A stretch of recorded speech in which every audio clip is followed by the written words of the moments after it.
જય શ્રી કૃષ્ણ. સ્કંદ 1. ભાગવત રહસ્ય 58. પવિત્ર પાંડવોના વંશમાં પરીક્ષિતનો જન્મ થયો છે. 5 પ્રકારની બીજ શુદ્ધિ બતાવવા પંચાધ્યાયની કથા શરૂ કરે છે.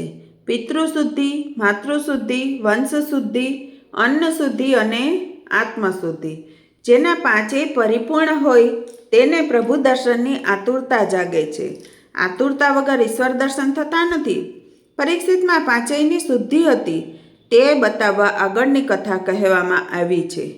7 થી 11 આ 5 અધ્યાયમાં બીજ શુદ્ધિની કથા છે અને પછી 12મા અધ્યાયમાં પરીક્ષિતના જન્મની કથા છે. વંશ શુદ્ધિ બતાવવા માટે પાંડવ અને કૌરવોની યુદ્ધની થોડી કથા કીધી છે. શ્રી કૃષ્ણના લાડીલા પાંડવોના વંશમાં પરીક્ષિતનો જન્મ થયો છે. મહાભારતનું યુદ્ધ હવે પૂરું થયું છે. અશ્વત્થામાએ વિચાર્યું કે પાંડવોએ મારા પિતાજીનો વધ કપટથી કર્યો છે, હું પણ પાંડવોનો વધ કપટથી કરીશ. પાંડવો જ્યારે સૂઈ ગયા હોય ત્યારે હું પાંડવોને મારી નાખીશ. પણ પાંડવોને કોણ મારી શકે? જેને પ્રભુ રાખે તેને કોણ મારી શકે? પ્રભુએ સૂતેલા પાંડવોને જગાડ્યા છે અને કીધું કે ચાલો મારી સાથે ગંગા કિનારે. પાંડવોને તો પ્રભુ પર દ્રઢ વિશ્વાસ, કોઈ પ્રશ્ન નહીં, પ્રભુ સાથે ચાલવા લાગ્યા છે. પ્રભુએ કહ્યું હતું કે દ્રૌપદીના પુત્રોને પણ સાથે લઈ લેજો, પણ તેની બાળક બુદ્ધિ હતી. કહે છે અમને ઊંઘ આવે છે, તમારે જવું હોય તો જાઓ. પરિણામે અશ્વત્થામાએ દ્રૌપદીના 5 પુત્રોને માર્યા છે.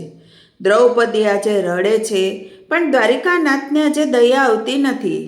સર્વ રીતે સુખી થાય તો સાનભાન જલ્દી ભૂલે છે. પાંડવોને સુખમાં અભિમાન થશે તો તેનું પતન થશે. આવા શુભ હેતુ માટે ઠાકોરજી કોઈ વાર નિષ્ઠુર બને છે. સુખમાં સાનભાન ના ભૂલે, તેથી આ દુઃખ પાંડવોને પ્રભુએ જ આપ્યું છે. ભગવાન આવા સમયે પણ જીવને ગુપ્ત રીતે મદદ કરે છે, દુઃખ પણ આપે છે અને મદદ પણ કરે છે. અતિ દુઃખમાં કોઈ વખત જીવ ભગવાનને ભૂલે છે, પણ ભગવાન જીવને ભૂલતા નથી. અર્જુને અશ્વત્થામાને મારવાની પ્રતિજ્ઞા કરી. બંનેનું યુદ્ધ થાય છે, પણ બ્રાહ્મણ ગુરુપુત્રને મારવાની હિંમત અર્જુનને થતી નથી. આથી અર્જુન અશ્વત્થામાને બાંધીને ખેંચીને દ્રૌપદી પાસે લાવ્યા છે. દ્રૌપદી પુત્ર શોકથી રડતી અશ્વત્થામાની સ્થિતિ જોવે છે અને વિચારે છે કે આંગણે આવેલા બ્રાહ્મણનું અપમાન ન કરવું જોઈએ અને પોતાના 5 બાળકોને મારનારને આજે દ્રૌપદી વંદન કરે છે. આ સાધારણ વેરી નથી, તેના 5 પુત્રોને માર્યા છે, પણ દ્રૌપદી આંગણે આવનાર બ્રાહ્મણને પણ પ્રણામ કરે છે. તમારો વેરી તમારે આંગણે આવે તો તમે એને જય શ્રી કૃષ્ણ કહો. ભાગવતની કથા સાંભળ્યા પછી જીવન સુધારજો. વેરની શાંતિ નિર્વેરથી જ થાય છે, ના કે વેરથી. વેરની શાંતિ પ્રેમથી થાય છે, વંદનથી થાય છે.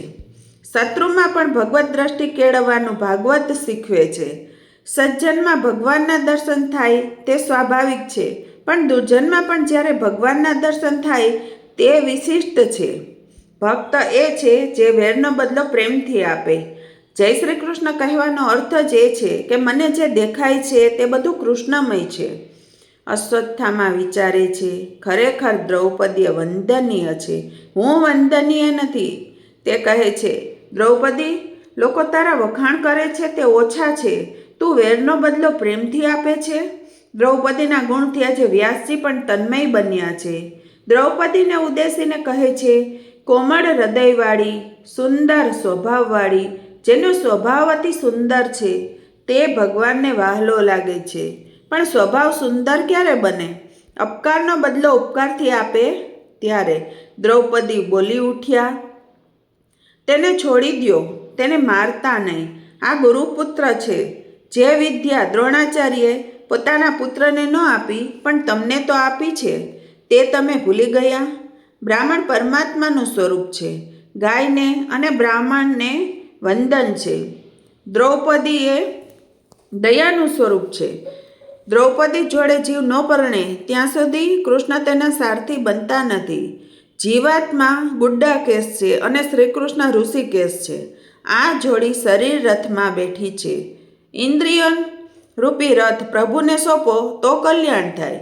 ઇન્દ્રિયોનો સ્વામી શ્રી કૃષ્ણ ભગવાન પોતે જ છે. યુધિષ્ઠિર એ ધર્મ છે, ભીમ એ બળ છે, સહદેવ અને નકુલ બુદ્ધિ અને જ્ઞાન છે. આ 4 ગુણવાળો જીવ અર્જુન છે. આ ગુણો ક્યારે શોભે? તો કે જ્યારે દ્રૌપદી દયા તેની પત્ની બને. દ્રૌપદીને અહીં દયા ઉપનામ આપવામાં આવ્યું છે. દ્રૌપદી દયા ક્યારે મળે? ધર્મને મોટો માને ત્યારે. પરમાત્મા ત્યારે જ સારથી થાય જ્યારે માનવ ધર્મને મોટો માને. આજ તો ધર્મને નહીં પણ ધનને જ મોટું માને છે અને આમ થતાં સંયમ અને સદાચાર જીવનમાંથી ગયા છે. ધન ધર્મની મર્યાદામાં રહીને કમાવવું જોઈએ. તમારે કોઈ કાર્ય કરવું હોય તો પહેલાં ધર્મને પૂછો કે આ કાર્ય કરવાથી મને પાપ તો નહીં લાગે ને? પૈસા માટે ધર્મનો ત્યાગ કરે તે ઈશ્વરને ગમતો નથી, પણ ધર્મ માટે પૈસાનો ત્યાગ કરે તો તે ઈશ્વરને ગમે છે. મિત્રો, આવતા વિડીયોમાં ભાગવત રહસ્ય 59 દર્શાવવામાં આવશે.